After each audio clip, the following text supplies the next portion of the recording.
दुर्योधन घर को जाई से भाव जो माने निज जीवन को आम उत्सर्ग कर आम अंचल वीरवर सामंत ठारू रत्नमाली जेमांकर दया आस संधराजा कीर्ति आम राजा इंद्रदुम्नकर कथा को निमिति मन रखीचु किंतु संधराजा स्मृति को आम प्राय भूली तेणु ये सब होची जो पूजार्चना होची देशर कौन एतरे लाभ होची से कथा आम प्रमाण करि पारिबु नाही कारण से देखा जीव कथा नुहे जड़े फुंकी देले भल हो जाऊँगी प्रमाण कर पारिबु नहीं किंतु गोटे साइंस मेडिकल साइंस आम प्रमाण कर तुलसी भई मेडिसिन गोटे मेडिसिन को आम तुलसी बेलपत्र शालग्राम पानी सहित समान कर जड़े पूजक से पूजा करुची से पूजार से कौन कहूची को मंत्र पढ़ुची से मंत्र भूल केते ठीक केते से कथा से जानी ठाकुर जानी आमको किसी शुभु किंतु जो संग्रामी माने जमती बाजी राउ इंग्रेज मान गोली टड़ी पड़े चाखी खुंटिया जो मानकर इतिहास पढ़िले देहमूल मान लोममूल उठे वीर सुरेंद्र साय बिरसा मुंडा लक्ष्मण मुंडा इत्यादि इत्यादि अनेक व्यक्ति कथा गोटे आम जिते आम गोटे गणतंत्र संबंधी सचेतन यात्रा आम करूँ ता भीतर थे आर्य कुमार ज्ञानेन्द्र आउ जड़े थे माने राजू सिंह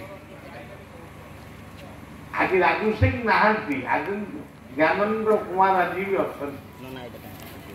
मूसा मल्लिक बोली जड़े व्यक्ति थे ढेंकानाल से संग्राम करने गले धर्मपत्नी को आउ जन को विवाह देले निजे विवाह कले बुझे गले मु फेरबी कि न फेरबी तुम्हें सुखर संसार कर कि अवश्य से स्वाधीनतार सूर्य उदय को देखी रघुवर यही भली कहा कथा कह कटकर बाईमुंडी आज अमर रही आज भी पाठ पढ़ेला बेले से चित्रती मोर मन पड़े राजा घोड़ा उपरे बसी बाईमुंडी बात उगाड़ू आज भी लोक कहते कटक कटक चिंता बाईमुंडी आज कटक सहर बदली जाइए आज एकाम्र कारण भुवनेश्वर आज सुंदर कैपिटल परिणत हो किंतु पड़ी रही से सिद्ध खंडगिरी उदयगिरी लिंगराज बिंदुसागर केदार गौरी इत्यादि इत्यादि से स्मृति किंतु कहीं भी मिल पारे ना किंतु भुवनेश्वर जंगल कटा अपार्टमेंट पुणी अपार्टमेंट बोले आउ कौन है किंतु खंडगिरी परिवर्तन हम ना तो इतिहास मनीष से केवे मरी ना कि मरवे ना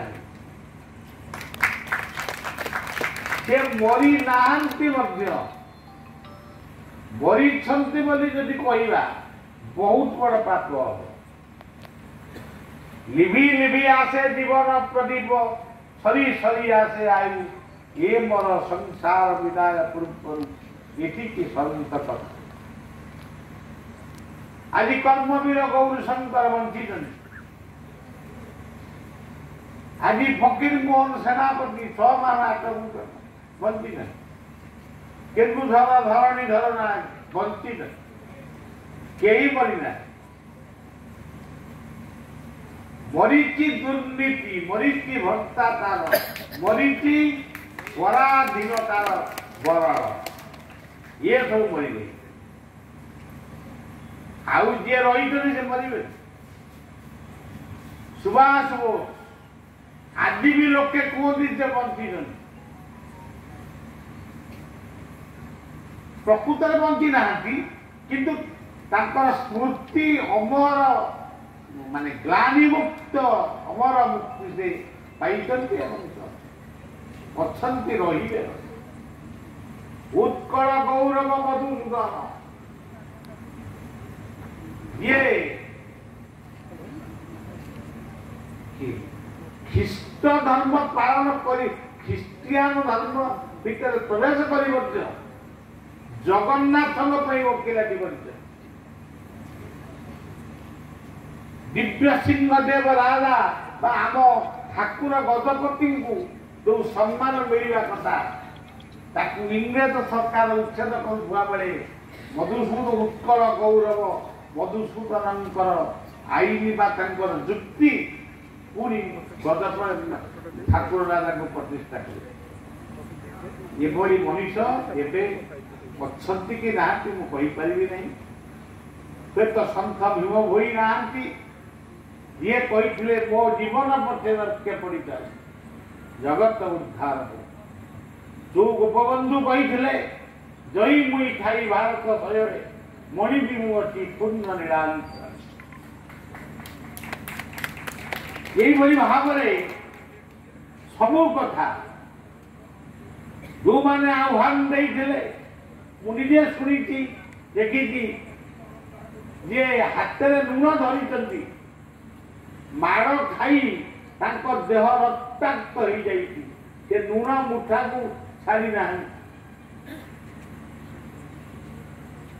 जड़े व्यक्ति कहते मारिबा बाड़ेबा बिहार गोटे गुंडा आई माने गोटे मारुआ लोक आई से भल मारी पारे ठेंगारे रक्ताक्त हो जाऊँगी देह जातीय पताका को धरिकी सी कहते मु जातीय पताका को छाड़बी ना जिते शेष निश्वास त्याग हो कहले वंदे मातरम कही सालूट से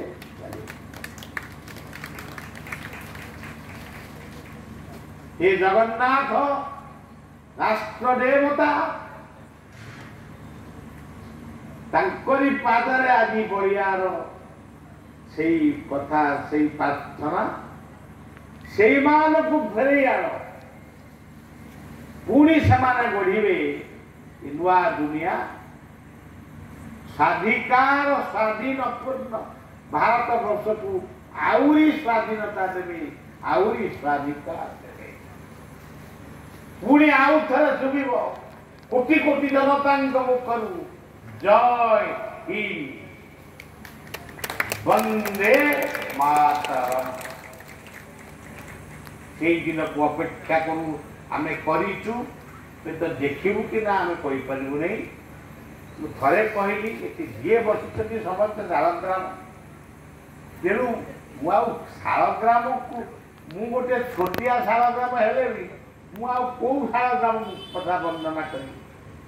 सेमानकर परिचय से माने निजे तेणु ओडिशा माटीर ये पवित्र ऐतिहासिक पुरुष मानकर पवित्र रयाद मान को बड़िया नमस्कार करुची बारंबार नमस्कार करुची शुभेच्छा अर्पण करुची जय हिंद।